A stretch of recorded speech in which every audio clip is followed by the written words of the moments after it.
It's not like I've forgotten about these mistakes. I think about them all the time. $10,000 of doors, 12,000. That was 6 months ago. That wasn't even that long ago. And business owners, we make these mistakes all throughout our careers, all throughout owning a business. It's just the nature of it. Welcome to the Expansion Code. I'm Heather, and I could not be more excited to finally launch this podcast.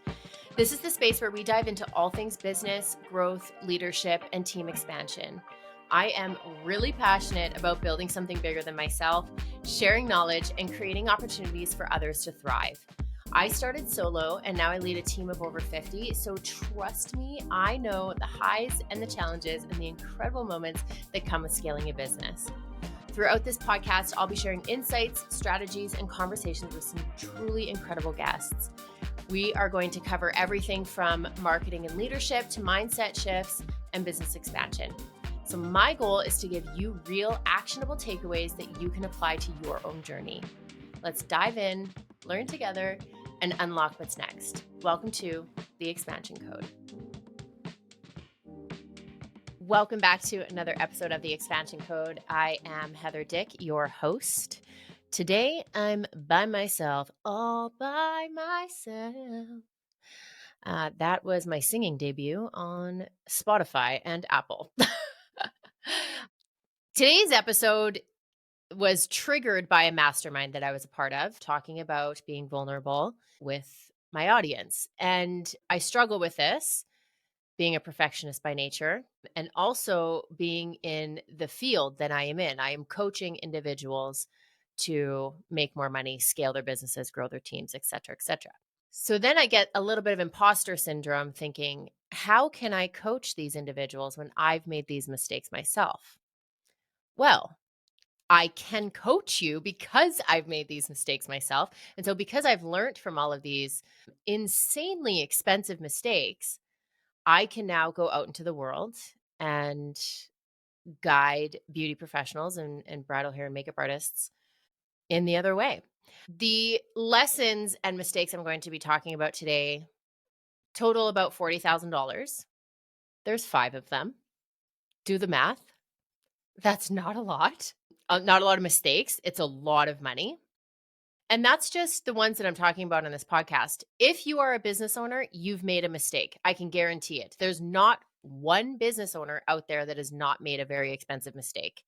It's the same thing as saying like a parent has never lost their cool with their kid. It's going to happen. These are things that are inevitable. We're set up to make hundreds of decisions even on a daily basis. It's incredible how many things we have to do on a daily basis. And sometimes we need to think on our feet, and sometimes we don't need to think on our feet, but we do. And that's really what costs us a lot. So today I'm giving you that like big sis energy. I made these mistakes so you don't have to. Hopefully, I can change your path a little bit with this episode. Let's dive in. All right. So if this is the first time you're listening to this podcast, I own a few businesses. I've got about 12,000 square feet currently to date. It is August in 2025, and I have 18 tenants. And sorry, I was counting in my head. I think it's 18. I have 11 treatment rooms. Anyways, it's a lot. I started this company in 2007 just by myself. So the progression from by myself to having 50 contractors working under the same umbrella is, as you can imagine, it's expansive. And I've kind of touched different areas of business over the past. I have even had an online education business with a partner. There's lots of different avenues I've gone in. I am not perfect, but I'm experienced. And as a new business owner, if you're a new business owner, if you're 5 years in, 10 years in, there's always someone that knows more than you. And there's always someone that knows more than me. And I think it's really important that we surround ourselves with these individuals so we can learn from their mistakes if you're open to hearing about it. So that's why I always preach about having a network of individuals that are smarter than you, richer than you, all of those things. I don't want this to turn into like a one time at band camp kind of episode. So I have an outline that I'm going to follow. Okay. It's important that you get a lot out of this episode and not just me storytelling, although storytelling is fun too. But I want you to hopefully learn some valuable lessons that I did not know at the time. So the first one I want to talk about is hiring too fast. I've done this. I've talked about this lots on my Instagram. I'm going to set the scene. Post-COVID, okay, 2022, we're trying to cram 3 years of weddings into 1 year, into 1 season, to be honest, May to September. We're doing each artist on my team is doing 3 to 4 weddings a day. We're starting at 4 AM, doing, 1 bride from 4 AM to 6 AM, going to the next wedding 7 AM. It is I'm not gonna get into specifics. It was insane. And the inquiries are just rolling in because everyone is fully booked, and I was desperate. Blush was desperate, and I hate turning away business. So I was hiring people on the fly. There's one artist in particular, I'm gonna call her Mary. She came to me as a referral actually from another stylist on the team. The stylist said, "Mary's looking for a job. I've worked on a couple shoots with her. She seems good. Try her out." Every person that I hire on the team, I bring them in for a working interview so I get a feel for their personality, their work ethic, what their work looks like in person, their kit, all of those things. Mary displayed things that I was hesitant about. Her work was okay, is very inconsistent. Sometimes it looked good, sometimes it looked not good. And in any other circumstance, I would not have hired her. Her personality was all right, like so so, kind of blah. And blush is not blah. But man, desperate times call for desperate measures. I hired her. I had her working right away. You guys, I'm not even kidding you. Didn't even have time to train her. Put her on a job like in 2 days. It was chaotic. In hindsight, I should have just turned those jobs away, but you're worried about ruining your reputation, which is so ironic because what I did was ruin my reputation with this artist because of her work. So I set Mary up. She's got a couple clients. She's got a day full of clients, and now all of a sudden she's thrown to the wolves. Doesn't even know how to work the till. I mean, what am I doing? She's working with people that are experienced enough that can assist her, so I knew that that was good. I was out of town. She takes these clients. It's okay. It's inconsistent. It's not great. It's not blush quality. And the negative feedback starts rolling in after the weekend. And I do think it's important that I hold clients accountable for speaking up at the time of the appointment. I'm not really happy with this. Can we change this? Whatever. But they didn't. And so I'm going to play devil's advocate here. If the work was good, they wouldn't have to. So I can be really honest with myself. And so that negative feedback started rolling in, and I was having to dole out refunds. And it's not the client's fault that I hired a crappy makeup artist.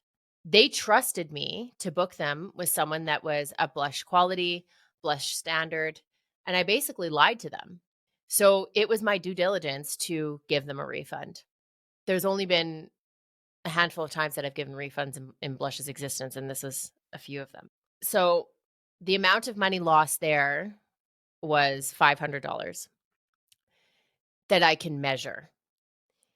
As you've heard the saying, no news travels faster than bad news. Who knows how many people those individuals told about their bad experience at Blush? It's honest, it's painful to think about. That was 3 years ago now. I mean, over 1 million people in our city, so we're okay. But the ripple effect of those decisions can be detrimental. So that's one piece of advice out of this episode: hire slow.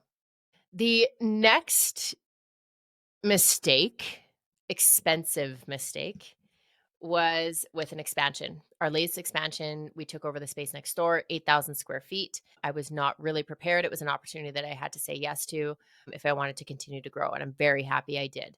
But because I wasn't prepared, I was always a couple steps behind a little bit, not just with cash flow, but just with everything. The build out next door to Blush when we took it over was budgeted at about $75,000 to $80,000 for the build out. It's supposed to be very simple. Turns out the plans that we had for the mezzanine were a lot more invasive than what we had wanted, and we now needed to build a fire exit. Now, if you're listening to this and you don't know what it entails to build a fire exit, like stairs, it's a lot. Thankfully, my boyfriend Cameron and we were able to do a workaround kind of with Blush next door. We didn't end up having to build an actual $150,000 staircase and completely displacing all the businesses on the main floor. We were able to use a different, like an existing stairwell, but it still cost an extra $25,000. That's not even the mistake. Okay. I'm getting there. The building permit, and if you're listening to me, Philip, we had a rough go, didn't we? We had a rough go. He approved It finally, our building, he approved it finally. He sent us an email that said, okay, make sure that you're doing all of these things with the staircase. Make sure it's fireproofed inside and out and etc. And what we didn't do though was fine tooth comb the drawing package that he sent back and marked up. On that drawing package, if you're watching this on YouTube, you can see my fingers. If you're not on everywhere else, I'm holding up my fingers. There was like the smallest writing made on one page, the bottom like right corner highlighted that said every single door upstairs, there's 7 of them, need to be fire rated doors. The difference between a fire rated door and a regular door is money wise about $800. Just cost of the door. That's not even installation. It's a steel frame compared to a wood frame. The installation is completely different. The look is completely different. We didn't see that. And we installed regular doors. We painted regular doors, 7 of them. Fast forward to our occupancy permit. Philip, my favorite person, comes and does the walkthrough. I'm so happy. Finally, we're at the point where we can even get an occupancy permit. It felt like forever. We were always, it was like the land of renovations there for a while. I'm there with my puppy. We're hanging out. And Philip comes downstairs and he says, "Did you get this drawing package?" And I mean, I said I don't lie to you guys, but I lied to Philip. I said, "Yeah." Okay. Well, on the drawing package, I wrote that every single door upstairs needs to be fire rated, and it needs to be fire rated in between these 2 walls, in between the kitchen, and that's not done. Gulp. Now, thankfully, it's only replacing doors. What he actually wanted me to do was take down a whole wall that was already developed, it was already created, there was already room, I was already renting it, it was already being used. He said, "If you just take this wall down here, you don't have to do any of this." And I said, "No, I'm not doing that. I'll replace those doors." So off we go to the door supply place, ordered $8,000 worth of fire rated doors to replace perfectly brand new doors that are already installed and painted. And we tore apart walls, tore apart door frames, installed new doors. And $12,000 later, Bob's your uncle. We passed. We're occupying the space, have been occupying the space for a long time now. But that was probably my most recent, very expensive mistake. And oof, that one hurts. Especially because the doors are, after you take them out, are basically like no one really wants them. So then you've got all of these doors. Oh, I'm not going to relive it. I'm not doing the one time at band camp thing. Expensive mistake.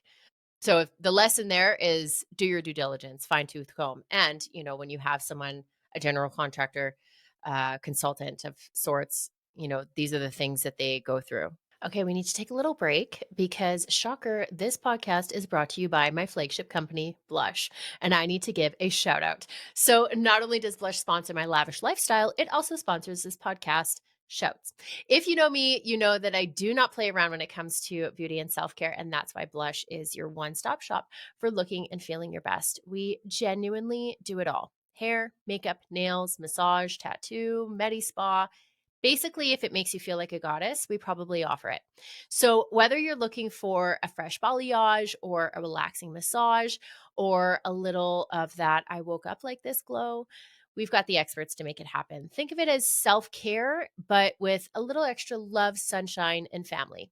And actually, with our most recent expansion, we now have a private gym, physiotherapy, chiropractic services, and a lot more to help your body. So, if you are ready to treat yourself, book an appointment at Blush Artistry because let's be honest, life's too short for bad hair and uneven eyeliner.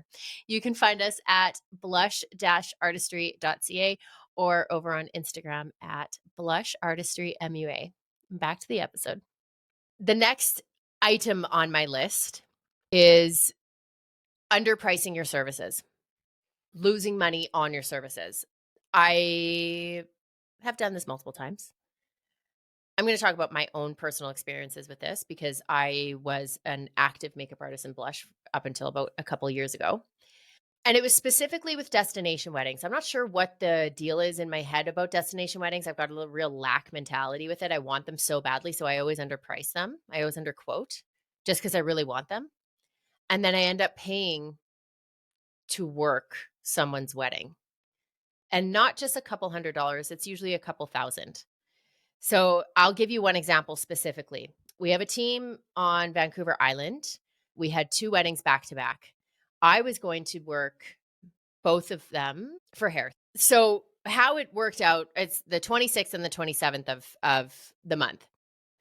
It just so happened that the 26th wedding on the 26th got canceled. She got cheated on. What I had done was I had charged travel on that wedding, but not on my second wedding. So that means I just charged for services on my second wedding. I was traveling from Edmonton, Alberta to Tofino, Vancouver Island. That's a long way. Guess how much I charged on that wedding? $600. So we needed hotels, we needed gas. I needed to get paid for my services. I was trying to calculate this before we recorded this episode. I think I lost about $1,500 on that wedding because of all the costs incurred doing it. So not only did I not get paid, I lost $1,500 on that wedding. Now, beautiful experience, wonderful bride. She's a client for life. If you're listening to this, I have no qualms about doing her wedding. It's completely fine. We had a great time. We golfed all over Vancouver Island. It was make hay while the sun shines. But that's a very good example of underquoting just to get a job, and then you end up losing your shirt. So why even take the job in the first place? And also, for the record, as we speak, I just booked a destination wedding yesterday for Blush for 3 girls, 7 hours away in the mountains for $4,000. She paid it no problem because she's prepared and she knows the value of blush. So don't undersell yourself. Believe in yourself when you're sending that quote. If it's too much for them, that means that there's someone else that's going to book you, especially on a destination wedding. You should not be paying someone to work. Another reason with the destination wedding is because 9 times out of 10, you're having to take time off work as well. So, yeah, don't sell yourself short. I'm not going to lie, you guys. This episode is painful to go through. It's a little bit, it's painful. It's humbling though, my friends. It's humbling. It's not like I've forgotten about these mistakes. I think about them all the time. $10,000 of doors, 12,000. Man, that was 6 months ago. That wasn't even that long ago. And business owners, we make these mistakes all throughout our careers, all throughout owning a business. It's just the nature of it. We have to make such strong reactive decisions that it's bound to happen. So don't be hard on yourselves. As I'm trying, my chest is turning red. I'm getting hot.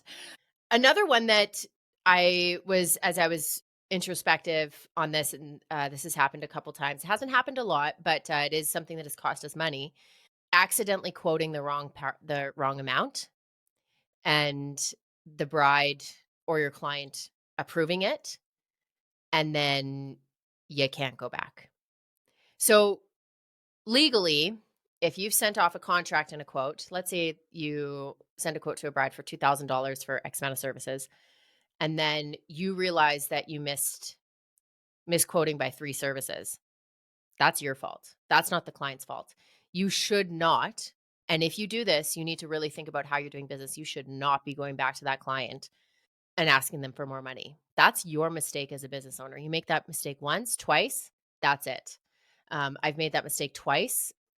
Once was I'm not gonna, this is so embarrassing. I hit the wrong key on the keyboard, didn't notice it. The wedding planner didn't notice it. We were $1,000 short. That's the one time that I did that. Recently, also, it's a systems error, it's a human error. The other time, our wording on our contract was really confusing. This was wild, actually. So we had changed our systems, how we do things, and how we were quoting. Instead of quoting by individual service, it's more a luxurious experience. So you are booked for 7 hairstyles or 7 makeup art applications. The way that the bride read it was 14 makeup applications and 14 hairstyles. Don't ask me how she thought that. My poor girls showed up. There was only 2 of them for all of these services, and they were not only run off their feet, they were freaking livid at me, at my support staff. The details obviously weren't confirmed correctly. It was a cluster. And one of the biggest things about hiring out contractors to do a job in the position that I'm in, I never want to put someone in a position where they're not prepared to do their job, so they don't know what they're walking into. I want my girls to feel supported. I want them to feel they have all the tools to do their job, like they're prepared. And so when they were caught off guard like that, like I'll never forget the email that I got from my artist, man. It gutted me because she was right. It was basically like, you done effed up, and this was basically unacceptable. So, and it was just a wording thing and a confirmation thing. So do your due diligence with your confirmations and your wording. Make sure that your contracts are fine tooth combed. Make sure that they're legal binding document. Make sure that you have a lawyer looking it over. And when you're sending a quote, you triple check that quote. Make sure that it's the correct total on there, or your ass is grass. I also had one on here, but I think I might save this for like an episode on its own. Trusting people without boundaries. I think this might be a solo episode because I could learn. I've been burnt by this big time. I'm too trusting at times, and I lack boundaries. So I'm just going to leave that there. I'm going to save it for another episode. My last point on the list of mistakes, just the 6 or whatever, however many we did today. This is just a few, the total of 40,000. And this one is really important. We talk about a lot about marketing and intentional marketing on this podcast. And it's pouring your energy into the wrong offer, the wrong client, or the wrong marketing. At the beginning of Blush, I had no idea what I was doing. And if you're at the beginning of your business, you might not know either, and that's okay. I hope I can save you from a few dollars. So when you are asked to advertise on a website, in a magazine, on a newsletter, whatever, you need to make sure that it aligns with your business and your message. You also need to do your due diligence and check their market. What I mean when I say that is, let's say a bridal magazine is coming to you and they want you to advertise in their bridal magazine. You need to figure out who their target audience is. Where does this bridal magazine get distributed? Is it online only? Are they dropping off copies? How many copies do they have? What's their readership? All of these things are questions that you should be asking. Questions I never asked before. I looked at the price and I was like, that seems okay. I'll do that. Just a waste of money. $1,200 thrown down the drain, $500 here, $3,000 there. It is just, it's the going out of business plan if you're not intentional with your marketing. Trade shows are a perfect example. Trade for print shoots. So TFP, you'll hear that saying a lot in our industry. I'm crossing my arms like I'm so mad right now. Time is money. So even if you're trading your time for money, as in like you're doing a shoot for free, providing your services for free, you need to be smart about that, my friends. This is not like I used to trade all the time for like clothing. I'd trade for whatever. And I remember Cameron saying to me one time, he's like, Heather, jeans don't buy you groceries. Like, that's not how you pay the bills. And so be smart about that. Recognize that if you're at the beginning of your career that you might need to do those kind of things. But again, be intentional. You don't always want to attach your name to a photographer that isn't your style. Maybe they don't even match your personality. Maybe they've got a crazy political view on Instagram. There's so many things that you want to make sure that you're not, wrecking your reputation with. Because again, you guys, just because it's not a measurable amount of money, your reputation is everything. You can't measure how many times someone is going to talk negatively about your business because of a bad experience they've had. I will do an episode on how to handle negative experiences and how to turn it into a positive one. I actually have some examples of even phone calls that we can, I don't know, maybe my producer can probably link them in. I'm not sure. Anyways, I think the biggest thing with these lessons on this episode, it's not only so you can relate to me a little bit more and for me to be honest, this is really hard to talk about, you guys. This is a lot of money. And I say $40,000, it might even be more because the marketing, I can't even count how many times I've boosted a Facebook post for no reason all across Canada. What was I doing? I hope you can relate to this episode a little bit more. I hope you can see that there is no such thing as perfection.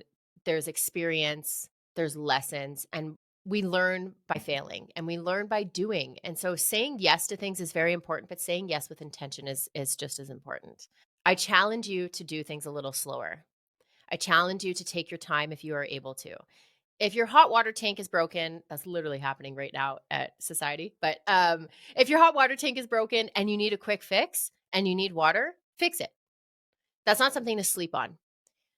Something to sleep on is, who are you going to hire? Marketing choices. Are you going to hire your social media? All of these things. That's something to sleep on. Be intentional with how you spend your money. I encourage you to send me an Instagram DM with your mistakes that you've made and how much money they are, because I would like to do a little collective, just anything. A friend of mine, her studio just flooded, and it could have been because the toilet was broken. There's so many things that we can relate to when it comes to big mistakes, expensive mistakes, missing a flight, business expense. Anyways, was it a pleasure talking about this? I'm not really sure if it was. This is hard for me to discuss. It's hard for me to relive these mistakes, but it's also good for me to remember that keep my head about myself and read the fine print on your drawing packages and take your time. Go slow. When I was in Italy, they said we were doing a tour of Pompeii and they said, piano, piano, go slow, slow. So just slow down. Take your time. Rome wasn't built overnight. Maybe I should move to Italy. Thank you so much for joining me today. It was a pleasure bearing my soul. I'll see you next time. All right, another episode bites the dust. If you loved this conversation as much as I did, don't forget to hit follow, leave a review, or even send it to a friend you think would enjoy it. And because I like to keep things fun, we're always running giveaways with our amazing guests. So make sure to check with the show notes, our Instagram page, get in on the details on how to get the free stuff, because it's free and fun. And who doesn't like that? Another little disclaimer: while I love sharing advice and business wisdom, I am not your lawyer, I'm not your accountant, and I'm not your fairy godmother. If you do want to be best friends, though, you can hit me up. Everything on this podcast is for educational and entertainment purposes only, so no lawsuits, okay? Thank you for hanging out with me today. If you'd like to hang out more, you can find me on Instagram at I am Heather Dick and at the Expansion Code. And all of our free resources and consulting packages are on the website, www.theexpansioncode.ca. I appreciate you being here more than you know. I will see you next time.